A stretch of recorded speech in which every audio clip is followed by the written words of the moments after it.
안녕하세요. 카카오의 황우성입니다. 이번 세션 발표를 맡게 되었습니다. 이번 발표 제목은 All About LLM, 카카오 AI Mate, 학습부터 서빙까지의 모든 것입니다. 발표에서는 카카오의 AI Mate 서비스 고도화를 위해 저희가 시도했던 내용을 공유드리려 합니다. 특히 LLM 개발에 필요한 학습, 서빙, 그리고 평가에 대해 말씀드리겠습니다. 먼저 AI Mate라는 카카오의 서비스가 무엇인지 간단히 소개드리도록 하겠습니다.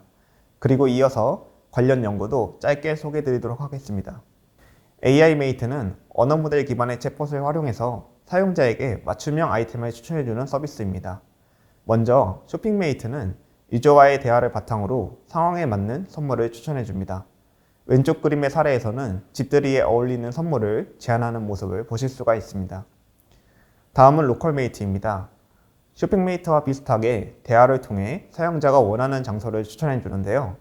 오른쪽 그림에서 카카오맵 어플을 통해 구체적인 조건을 반영해서 고깃집을 추천하는 사례를 확인하실 수가 있습니다. AI 메이트는 언어 모델 기반의 서비스이기 때문에 이를 더 고도화하기 위한 다양한 시도를 하고 있습니다. 이번 발표에서는 자세히 다루진 않겠지만 의미 있는 성과를 낸 연구 사례 하나를 소개드리도록 하겠습니다. 저희는 쇼핑 도메인에서 동작하는 AI 에이전트를 구축하기 위해 왼쪽 그림과 같이 워크플로우를 설계했으며 이 워크플로우가 의도한 대로 동작하도록 파인튜닝 전략과 데이터셋을 구성했고 이를 통해 유의미한 성과를 얻을 수가 있었습니다. 오른쪽 표를 보시면 파인튜닝된 내부 모델이 GPT보다 더 높은 사용자 선호도를 기록했다는 결과를 확인하실 수 있습니다. 이 연구 사례는 올해 ACL 2025 인더스트리 트랙에 억셉되었습니다. 저희는 사용자가 AI Mate를 더 쉽고 더 똑똑하고 더 빠르게 사용할 수 있도록 노력하고 있습니다. 사용자가 더 손쉽게 서비스를 이용할 수 있도록 대화 맥락을 분석해 알맞은 도메인을 자동으로 연결해주는 LLM 기반 오케스트레이터를 설계했습니다. 오케스트레이터를 통해 사용자는 본인의 요청이 어떤 도메인에 더 적합할지 고민할 필요가 없고 요청이 복잡할수록 더 큰 도움을 받을 수 있습니다. 특히 설계 과정에서 오케스트레이터가 모델별로 얼마나 잘 동작하는지 확인하기 위해 저희가 직접 벤치마크를 만들고 다양한 실험을 진행하고 있습니다. 이 부분은 오늘 발표 후반부에서 조금 더 자세히 소개드리도록 하겠습니다. 또한 사용자가 더 똑똑하고 더 빠른 서비스를 경험하실 수 있도록 저희는 도메인 특화 언어 모델도 개발하고 있습니다. 이를 위해 각 도메인에 맞는 데이터셋을 제작하고 이에 따른 학습 기법과 경량화 전략을 적용했는데요. 이와 관련된 내용 역시 오늘 발표에서 순차적으로 다룰 예정입니다. 앞서 말씀드린 고도화 전략을 크게 세 가지 주제로 구분하여 소개드리고자 합니다. 바로 학습, 서빙, 그리고 평가입니다. 구체적으로 학습 단계에서는 GRPO라는 강화학습 기법으로 모델 성능을 고도화한 사례를, 서빙 단계에서는 양자어를 통해 인퍼런스 속도를 개선한 사례를, 마지막으로는 LLM 오케스트레이션 벤치마크를 구축하고 평가한 결과를 소개드리도록 하겠습니다. 먼저 GRPO라는 강화학습 기법을 활용해 버티컬 모델을 구축하여 각 도메인별 태스크를 고도화한 사례를 소개드리도록 하겠습니다. 첫 번째로 고도화를 시도한 태스크는 쇼핑 도메인의 쿼리 리라이터입니다. 쿼리 리라이터는 사용자의 요청을 검색 시스템에 맞는 쿼리로 변환하는 역할을 합니다. 예를 들어 그림을 보시면 사용자가 비 오는 날 등산용 신발을 추천해달라 라고 요청했을 때 쿼리 리라이터 모델은 요청 속에 카테고리, 브랜드와 같은 조건이 포함되어 있는지를 파악합니다. 그리고 이를 제이슨 필드 형식에 맞춰 검색 파라미터로 변환해 줍니다. 두 번째로 고도화를 시도한 태스크는 로컬 도메인의 셀렉티브 리랭커입니다. 셀렉티브 리랭커는 검색된 결과를 그대로 사용하지 않고 사용자 요청에 맞게 한 번 더 필터링하고 재정렬합니다.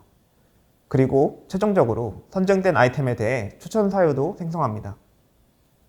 그림 예시를 보시면 사용자가 혼자 공부할 수 있는 카페를 요청했을 때 셀렉티브 리랭커는 검색 결과에서 조용하고 충전이 가능한 장소를 골라 응답하는 모습을 확인하실 수가 있습니다.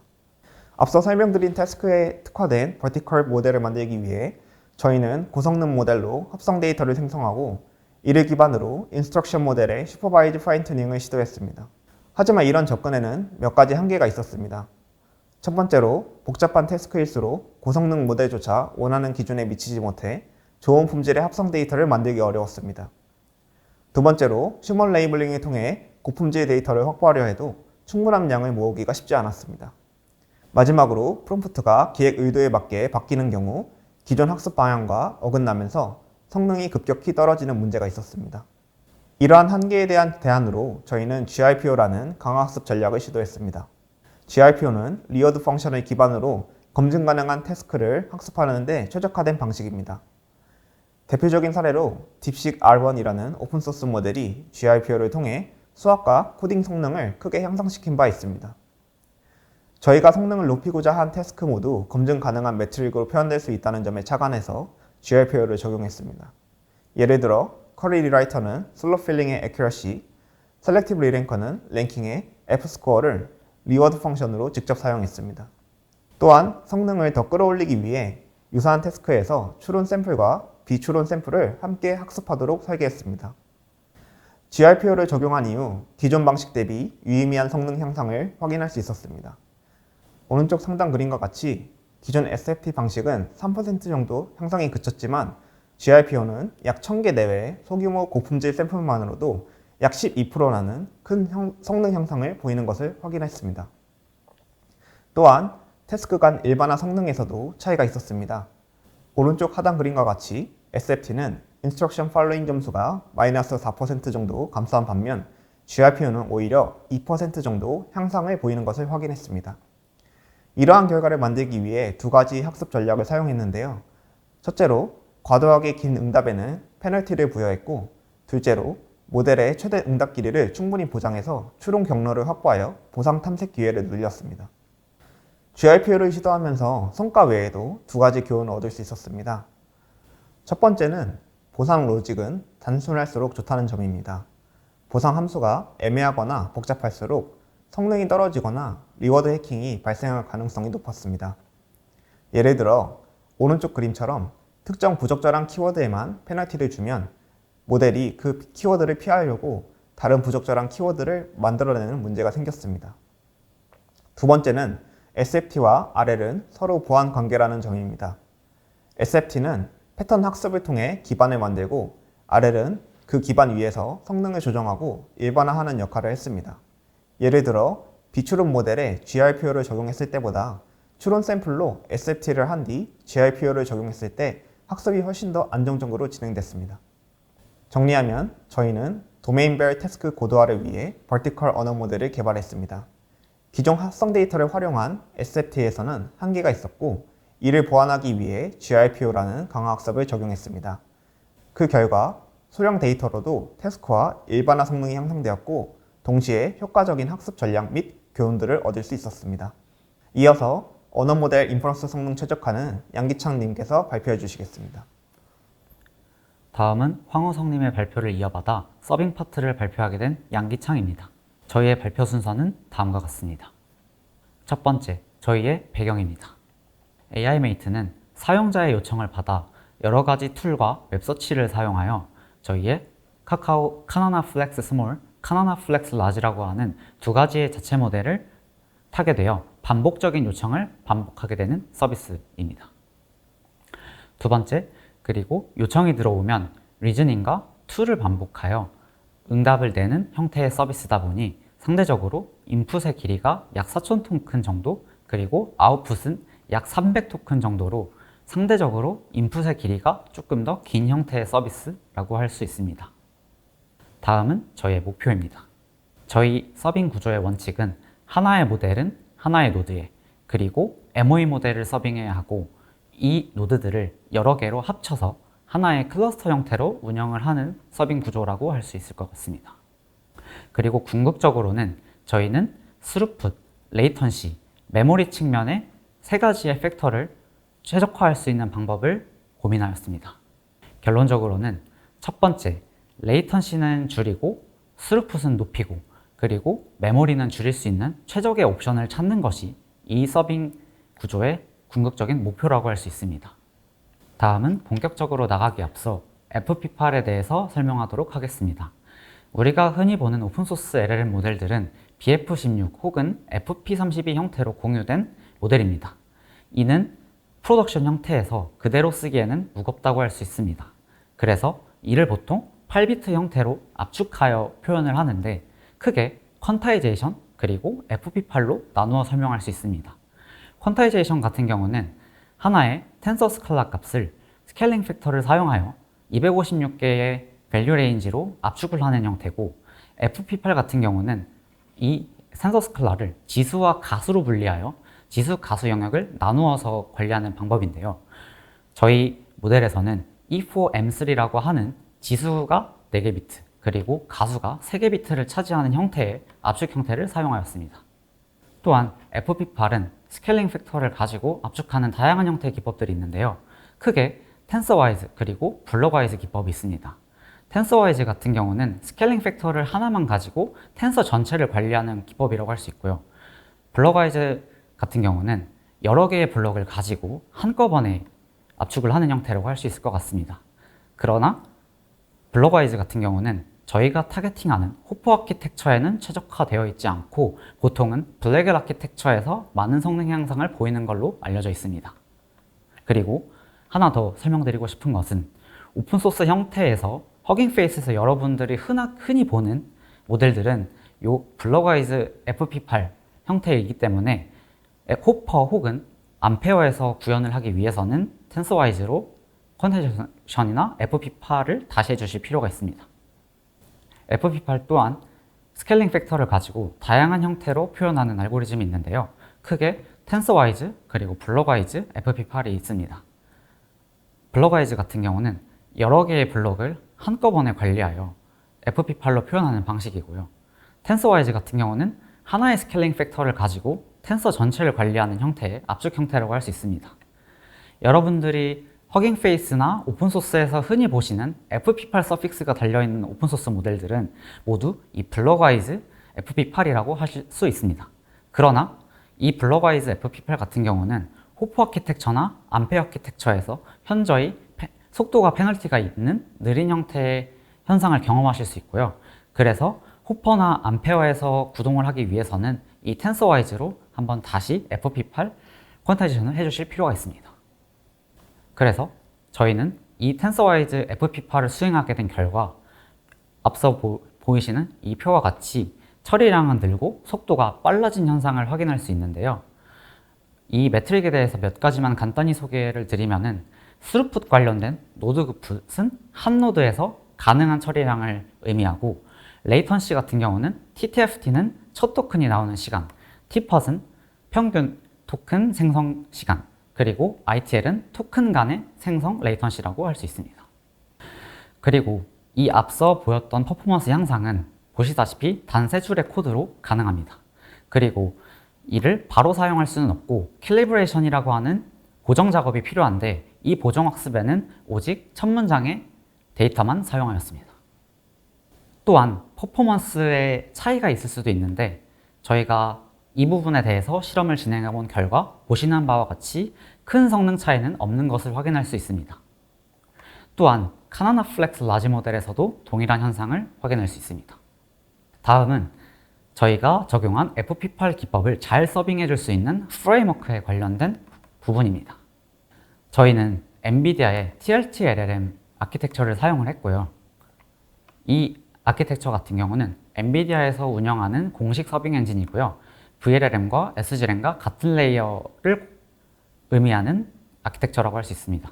또한 이는 FP8GEM이라고 하는 가속화 오퍼레이션을 지원하고요. 또한 XQA 액셀러레이션 커널을 지원합니다.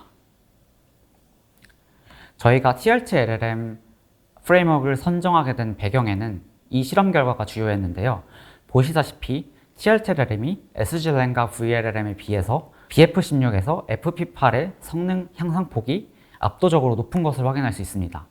저희가 추정한 바로는 XQA와 FP8GEM 이슈가 주요했다고 파악하고 있습니다. 다음은 GPU 선택에 관련된 내용입니다. 저희는 A100이라고 하는 레거시 GPU를 포함해서 MI300X, H200 이 세 가지 중에서 고려를 하고 있었습니다.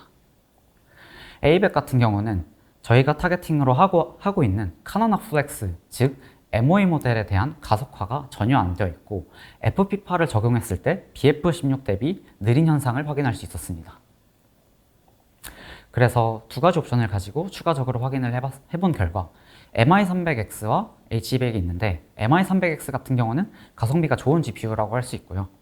그리고 H200 GPU 같은 경우는 가장 좋은 퍼포먼스를 보이지만 가격이 상대적으로 비싼 이슈가 있었습니다.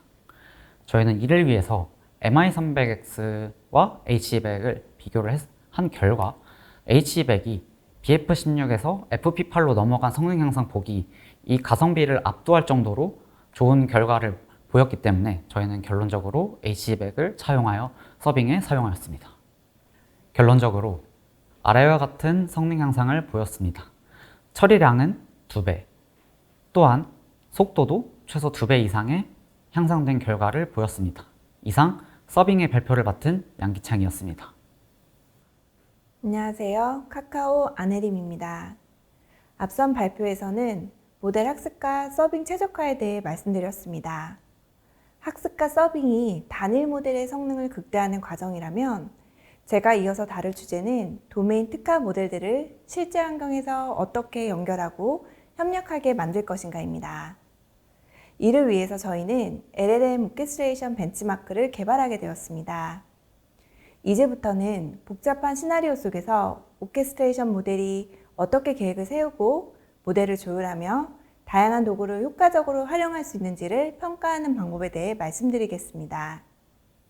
우선 LLM 기반으로 한 오케스트레이션이 무엇이고 왜 필요한지를 설명드리도록 하겠습니다.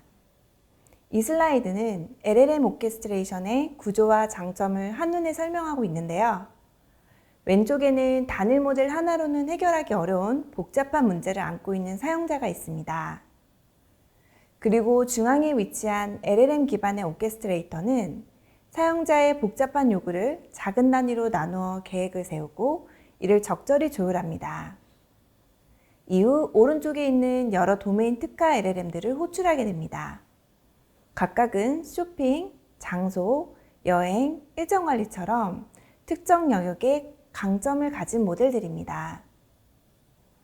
오케스트레이터는 상황에 맞는 모델을 선택하고 필요한 도구를 활용해 최적의 결과를 이끌어냅니다. 이 방식은 크게 3가지 장점이 있는데요. 첫 번째는 효율성 증대로 여러 작업을 병렬로 처리해 훨씬 빠른 결과를 얻을 수 있습니다. 만일 하나의 모델이 모든 일을 순서대로만 한다면 병목이 생기겠지만 오케스트레이션을 통해 여러 특화 모델들이 동시에 움직이면 속도는 압도적으로 빨라지게 됩니다. 두 번째는 전문성 향상인데요. 카카오가 보유한 다양한 전문성 있는 기술 자산과 쉽게 연결할 수 있다는 점입니다. 이런 연계를 통해 각 영역에 특화된 모델들이 더욱 정밀하게 동작하고 사용자는 보다 신뢰할 수 있는 결과를 얻을 수 있습니다. 셋째는 안정성 강화입니다. 각 모델이 하나의 큰 시스템 안에서 독립된 모듈처럼 작동하기 때문에 실서비스 환경에서도 예기치 못한 오류나 다양한 변수에 훨씬 유연하게 대처할 수 있게 되고 그 결과 시스템 전체의 안정성을 크게 강화시킵니다.